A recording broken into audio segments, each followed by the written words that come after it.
The farmer found the damage at dawn. He had gone to bed the night before with a field of winter wheat that represented months of work, thousands of dollars in seed and fertilizer, and the margin between a profitable year and a losing one.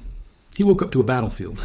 Approximately 4 acres of crop had been torn out of the ground, the soil churned into a lunar landscape of craters and furrows, the wheat plants scattered and destroyed in a pattern that looked less like grazing and more like something had detonated underneath the field. There were tracks everywhere, hundreds of them, the distinctive cloven hoof prints of feral hogs pressed deep into the overturned soil, evidence of a herd that had moved through sometime in the dark hours and worked the field with a systematic thoroughness that would have impressed a professional tiller. He stood at the edge of what used to be his crop and did the math in his head. 4 acres, roughly $2,000 per acre in potential yield, depending on the market. $8,000, gone in a single night. And this was not the first time. It was the 4th time in 18 months that hogs had hit his property. He had tried everything he knew to try, and nothing had worked. What happened next? What Texas farmers, wildlife managers, ranchers, and eventually the federal government tried in response to a problem that had spiraled so far out of control, it was costing the state alone an estimated $500 million every single year, is one of the most extraordinary wildlife management stories in American history. And the solution they finally turned to was something that, when you first hear it, sounds more like science fiction than agriculture. To understand how Texas arrived at a feral hog crisis of this magnitude, you have to go back to the beginning, to the original introduction of pigs to North America, and to a series of decisions made over centuries that created conditions for one of the most successful and most destructive invasive species expansions ever recorded on the continent. Domestic pigs were first brought to North America by Spanish explorers in the 16th century, introduced as a walking food supply for expeditions moving through territory where provisioning was uncertain. Hernando de Soto landed in Florida in 1539 with a herd of 13 pigs. By the time his expedition ended 3 years later, that herd had grown to 700. Some escaped. Some were released when the expedition collapsed. Those pigs, suddenly free in a landscape with no natural predators capable of controlling them and with abundant food resources, began doing what pigs do with extraordinary efficiency. They survived, they reproduced, and they spread. Over the following centuries, domestic pig escapes and deliberate releases accumulated across the continent. Farmers whose pigs escaped into the woods didn't always recover them. European wild boar, a more aggressive, more adaptable, and in many ways more formidable animal than the domestic breeds brought by early settlers, were introduced in various parts of the United States in the early 20th century for sport hunting, and those animals escaped their enclosures and began interbreeding with the existing feral pig populations. The hybrid that resulted from centuries of interbreeding between escaped domestic pigs, European wild boar, and their descendants is what wildlife managers now call the feral hog, an animal that combines the reproductive capacity of domestic swine with behavioral traits, physical hardiness, and adaptability drawn from the wild boar genetics woven through its lineage. It is not quite a domestic pig and not quite a wild boar. It is something more dangerous than either. The feral hog's biological profile reads like a checklist for invasive species success. Sows reach sexual maturity at 6 to 8 months of age. A single sow can produce 2 litters per year, with an average litter size of 4 to 8 piglets, though litters of 10 or more are not uncommon. Under favorable conditions, warm climate, abundant food, limited predation, survival rates for piglets are high, and population growth is rapid. Wildlife biologists have calculated that in order to keep a feral hog population stable rather than growing, approximately 70% of the population must be removed every single year. Remove 65%, and the population grows. Remove 50%, and the population explodes. The reproductive mathematics of feral hogs are so aggressive that every management approach must be evaluated against this baseline. If you cannot remove animals faster than they reproduce, you're not managing the population. You are merely slowing its growth. Texas became the epicenter of the feral hog crisis for reasons that combined geography, climate, and land use patterns in ways that created near-perfect conditions for population expansion. The state's diverse landscapes, coastal marshes, river bottoms, oak savannas, agricultural plains, brushy rangelands, provide habitats suitable for feral hogs across virtually the entire state. The mild winters of most of Texas eliminate the cold season mortality that controls hog populations in more northern states. The agricultural abundance of the state's farming regions provides food resources that support dense populations and rapid reproduction. And the sheer size of Texas, the second largest state in the country by area, with enormous amounts of private land that is difficult to survey and manage comprehensively, gives feral hogs room to roam, expand, and evade hunting pressure by moving between properties and into remote areas. The population estimates for feral hogs in Texas have been a subject of some debate among wildlife biologists, but the scale of the problem is not in question. All estimates have ranged from approximately 2.5 million to over 6 million feral hogs in Texas alone, out of a total national population estimated at somewhere between 6 and 9 million animals distributed across at least 35 states. Texas accounts for roughly a third of the entire national feral hog population. The annual economic damage attributable to feral hogs in Texas has been estimated at approximately $500 million, encompassing crop losses, of control and management efforts. Nationally, the USDA has estimated feral hog damage at approximately $1.5 billion annually across all affected states. The damage that feral hogs cause is not limited to the dramatic crop destruction that the farmer in the opening found at dawn. Hogs are omnivores with a powerful rooting behavior. They use their muscular snouts to dig through soil in search of roots, tubers, odd grubs, and other buried food sources, and their rooting can overturn and aerate large areas of ground with a thoroughness that fundamentally disrupts soil structure and plant communities. In native grasslands and wildlife habitat, hog rooting destroys native plant communities, promotes the establishment of invasive plant species in the disturbed soil, and alters the hydrology of the landscape by disrupting the soil profile and creating channels that concentrate water flow. In riparian areas, just the strips of vegetation along streams and rivers, hog activity causes bank erosion, increases sediment loading in waterways, and degrades water quality through fecal contamination. Feral hogs can carry diseases, including pseudorabies, swine brucellosis, and leptospirosis that can be transmitted to domestic livestock and, in some cases, to humans. In agricultural settings, hogs damage not just crops, but also fencing, irrigation infrastructure, and water troughs that they wallow in and contaminate. The wildlife impacts are equally serious. Feral hogs compete directly with native wildlife species for food resources: acorns, native grasses, invertebrates, and other foods that white-tailed deer, turkey, and other game species depend on. Hogs prey on the eggs and young of ground-nesting birds, on reptiles, and on small mammals. They destroy the habitat of native amphibians by degrading the wetland and riparian areas those species depend on. In some areas, the presence of large feral hog populations has been associated with significant declines in native wildlife diversity and abundance. The ecological footprint of feral hogs is not limited to the areas they actively root and forage. Their impacts radiate outward through ecosystem disruption in ways that affect species they never directly encounter. Texas farmers and ranchers spent decades trying conventional control methods and documenting their inadequacy against the scale of the problem. Hunting is the most obvious approach, and Texas has made feral hog hunting extremely accessible. There is no closed season, no bag limit, no license required to hunt feral hogs on private land. Hunters can take hogs year-round by any legal method. And thousands of hunters pursue them annually across the state. Helicopter hunting, using low-flying helicopters to locate and shoot hogs from the air, was legalized in Texas in 2011 and has become a significant industry, with commercial operations offering guided aerial hunts that can be both recreationally engaging and genuinely effective at removing large numbers of animals from specific properties. Night vision and thermal imaging technology has made nighttime hunting of feral hogs dramatically more effective, since hogs are largely nocturnal and hunting pressure during daylight hours simply shifts their activity patterns without reducing their numbers. Trapping has also been widely practiced, using large corral traps or smaller cage traps, baited with corn or other attractants to capture multiple animals at once. Trapping can be effective for removing specific family groups, called sounders, from particular locations, and it has the advantage of being able to capture animals alive for various purposes, including processing for meat. Some Texas counties and landowner cooperatives have invested in large-scale trapping programs that have achieved meaningful population reductions in targeted areas. But trapping, like hunting, faces the fundamental challenge of the reproductive mathematics. It is difficult to sustain removal rates high enough to overcome the hog's reproductive capacity across large areas with diverse ownership patterns. The coordination problem is perhaps the most fundamental obstacle to effective feral hog management in Texas and across the country. Feral hogs do not respect property boundaries. A control program that achieves excellent results on one property can be completely undermined if neighboring properties have no control program and serve as source populations that continuously repopulate the managed land. Effective management at the landscape scale requires coordination among multiple landowners across large geographic areas. Coordination that is difficult to achieve voluntarily and that has no legal mechanism to compel in a state with strong private property traditions.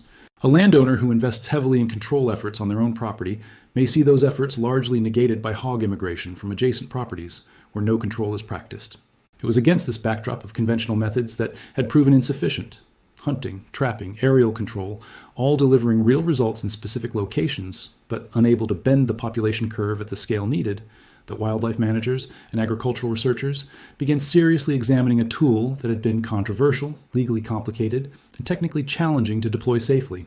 The tool was a toxic bait, specifically a bait containing sodium nitrite, a compound that is lethal to hogs at the doses that can be delivered through a bait system, but that has a different toxicity profile in many other species, also including humans. The specific product that Texas moved toward was developed under the brand name Kaput Feral Hog Lure, and its development and attempted deployment became one of the most contentious chapters in the feral hog management story. The science behind sodium nitrite as a hog toxicant is straightforward. Hogs, like most mammals, depend on hemoglobin, the protein in red blood cells, to carry oxygen through the bloodstream. Sodium nitrite converts hemoglobin to methemoglobin, a form that cannot carry oxygen effectively. At sufficient doses, this conversion is fatal. The animal essentially suffocates at the cellular level despite continuing to breathe air. Pigs are particularly susceptible to sodium nitrite toxicity relative to many other species, which provided the theoretical basis for a bait system that would be selectively lethal to hogs, while posing lower risks to non-target species at the doses achievable through baiting. The compound is also used as a food preservative. It is the same compound that cures bacon and other processed meats, which provided some basis for assessing human exposure risks.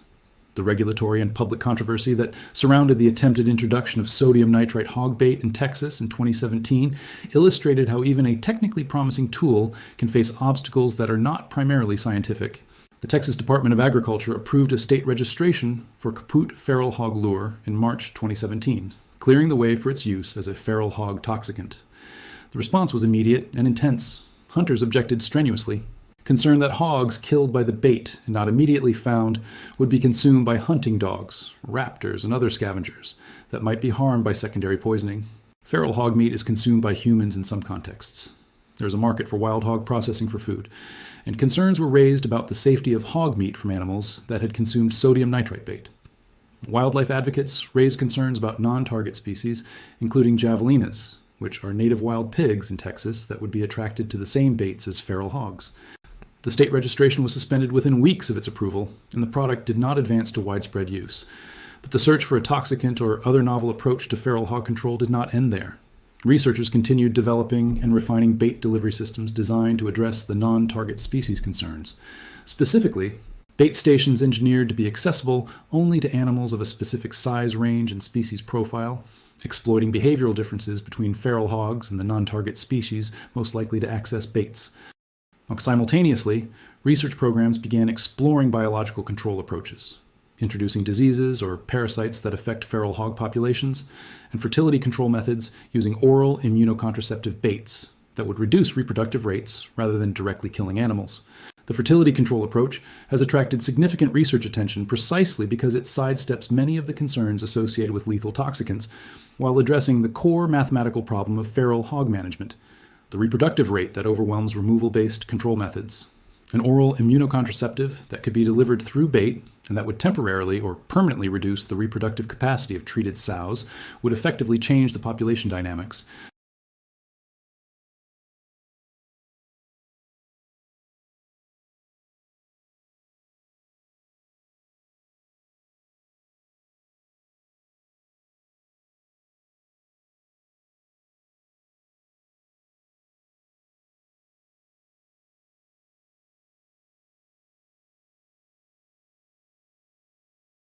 Perhaps the most dramatic and most visually striking innovation in feral hog management that has emerged from the crisis is the use of large, remotely operated corral traps equipped with cameras and cellular connectivity that allow a single operator to monitor multiple trap sites simultaneously and trigger trapdoors remotely via smartphone when an entire sounder has entered the trap. Traditional trapping with fixed trigger mechanisms has a fundamental limitation. The first animal to enter the trap and trigger the mechanism gets caught, but the rest of the sounder, spooked by the trap closing, typically disperses and becomes trap shy, making subsequent captures much more difficult. Remote-operated smart traps allow an operator watching a live camera feed to wait until the entire family group is inside the trap before closing the gate, capturing all animals simultaneously and preventing the trap shyness problem that defeats conventional trapping. Commercial smart trap systems developed by Texas companies have demonstrated dramatically higher capture rates than conventional traps in comparative trials, and have been adopted by landowners, county governments, and wildlife management agencies across the state. Aerial control programs using helicopters have been refined and expanded, with thermal imaging cameras now standard equipment that allows operators to locate hogs in dense brush and at night, the conditions where hogs are most active and most vulnerable to aerial hunting.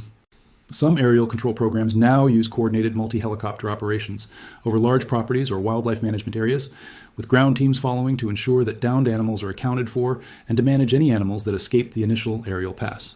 The efficiency of well-coordinated aerial operations can be remarkable, removing hundreds of animals from a single property in a day of operations, though the cost is significant and the coverage is limited by the hours of operation and the areas accessible to aircraft. The coordinated landscape-scale approach that wildlife managers have identified as the most promising path toward meaningful population control, as opposed to localized suppression, has begun to take shape in some Texas counties through landowner cooperatives and county haciendas. Level programs that pool resources, coordinate control efforts across property boundaries, and deploy multiple methods simultaneously.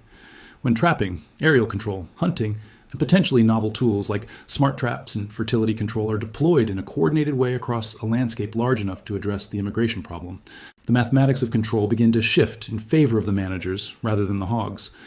Results from coordinated programs in specific Texas counties have demonstrated population reductions that sustained individual landowner efforts rarely achieve.